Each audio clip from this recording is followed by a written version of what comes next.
जय जय सिया राम।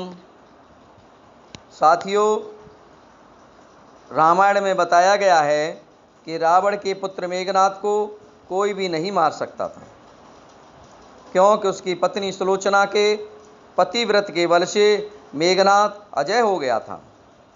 रामायण में लिखा है कि मेघनाद इंद्रजीत था, तब फिर उसकी मृत्यु कैसे हुई? राम रावण युद्ध में मेघनाद को किसने मारा?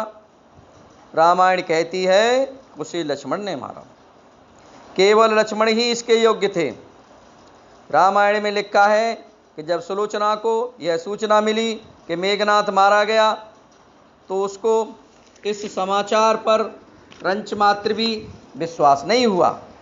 वह बोली कि मेरे पति को कोई नहीं मार सकता, मेरे पति को तो केवल वही मार सकता है जिसने 12 वर्ष तक अखंड ब्रह्मचार्य का पालन किया हो, अन्य तो उसका कुछ भी बिगाड़ ही नहीं सकता। उसकी इस निश्चय भरी वाणी को सुनकर सभी चुप रह गए। आखिर एक दासी ने हिम्मत करके कहा, पवित्रे, यह सच है कि मेघनाद मारा गया है। उसे लक्ष्मण ने आज मार डाला है। लक्ष्मण का नाम सुनकर उसे विश्वास हो गया कि मेघनाद का वध हो गया है, क्योंकि लक्ष्मण के अखंड ब्रह्मचार्य पर किसी को भी संदेह नहीं था। रामायण में लिखा है कि जब रावण सीता को चुरा ले गया और दोनों भाई उसकी खोज में निकले, तो कुछ जेवर उपलब्ध होने पर राम ने लक्ष्मण से कहा कि वह पहचान कर बताएं क्या वह जेवर सीता के हैं।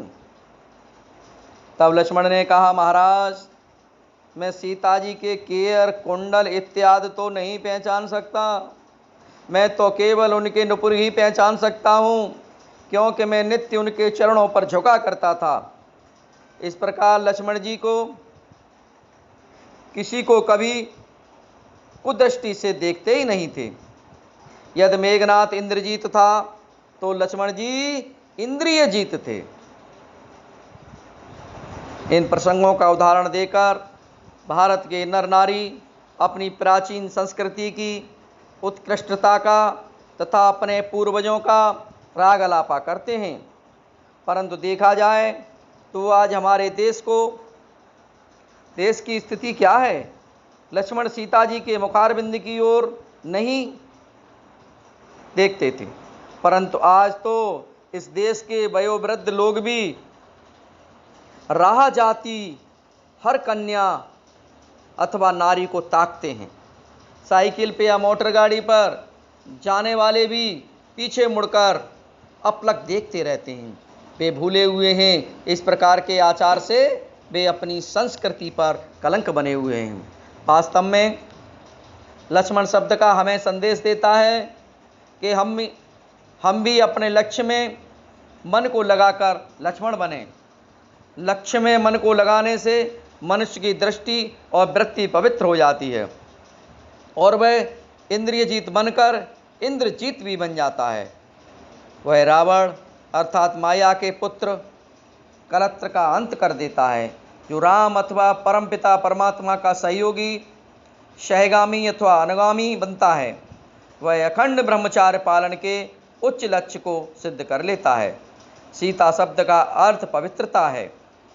सुलोचना शब्द का अर्थ पवित्र दृष्टि वाली नारी है, जिस नारी की दृष्टि भटकती नहीं, जो देह अभिमान या वासना दृष्टि से किसी को देखती ही नहीं, वह ही सुलोचना है। यदि किसी ऐसी स्त्री का किसी असुर अथवा राक्षस के पास रहना हो भी जाए, तो लक्ष्य में मन लगाने से ही वह उसके बंधन से मुक्त हो सकती है। इस प्रकार हमें इस आख्यान से प्रेरणा तो यह लेनी चाहिए कि हम भी लक्ष्य में मन लगाने वाले लक्ष्मण बने। हम जंगल के कांटों को कष्ट सहन करके भी राम के अनुरागी और सहयोगी बने तथा अखंड ब्रह्मचार्य का पालन करें। परंतु आज तो लोग केवल नाम लेवा ही बने हुए हैं। बोलिए सियावर रामचंद्र भगवान की जय।